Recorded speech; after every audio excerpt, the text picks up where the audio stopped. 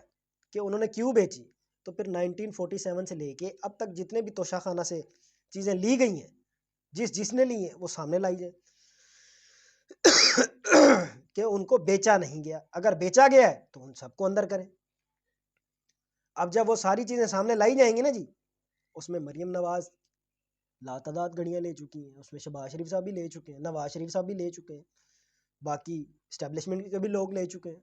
جرنیلز بھی لے چکے ہیں، بڑے بڑے ادارے بھی لے چکے ہیں، تو پھر تو کافی ساری چیزیں سامنے آئیں گی۔ لہٰذا ایک بندے کو اس کا مرتکب ٹھہرا کے آپ اس کیس میں نہیں وہ کچھ کر سکتے، لہٰذا اس لحاظ سے عید سے پہلے پہلے یہ دو کیس ختم، ٹھیک ہے جی۔ اس کے بعد ایک حملہ ہوا تھا پاکستان کے اوپر، پاکستان کے فوجیوں کو شہید کیا گیا تھا، لیفٹیننٹ کرنل شہید ہوئے تھے، جس کے نماز جنازہ میں ہمارے پاکستان کے جو صدر پاکستان ہیں جناب آصف علی زرداری صاحب اور عزت مآب جناب chief of army staff major general Asim Munir صاحب، ان دونوں نے شرکت کی تھی، اور اس میں انہوں نے یہ پیغام دیا تھا کہ ہم اپنے شہیدوں کے ساتھ کھڑے ہیں اور شانہ بشانہ کھڑے ہیں، اور وہ حملہ کیا گیا تھا افغانستان کی طرف سے جو بیٹھے ہوئے گروپس ہیں، تو اس پر پاکستان نے آج بڑا سخت حملہ کیا، ان کے اوپر اٹیک کیا، اور افغانستان کی جو وہاں کے ادارے ہیں انہوں نے اس پر تشویش کا اظہار کیا۔ انہوں نے کہا دیکھیں افغانستان کے جو لوگ جو رہنے والے باسی ہیں وہ ہمارے بھائی ہیں، ہم ان کے میزبان رہے ہیں، ہمیں اس چیز پر فخر ہے، لہٰذا ان لوگوں کے اندر جو چھپ کر گروہ بیٹھے ہوئے ہیں اور وہ ہمارے خلاف کارروائیاں کرتے ہیں، ہمیں ان کے خلاف کارروائی کرنی چاہیے۔ اور پاکستان کے دفتر خارجہ نے اس پر تصدیق بھی کی ہے کہ ایک کامیاب اور مثبت جو ہے نا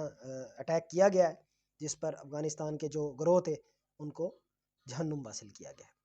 ابھی تک کے لیے اتنا ہی، تھینک یو ویری مچ، اللہ حافظ۔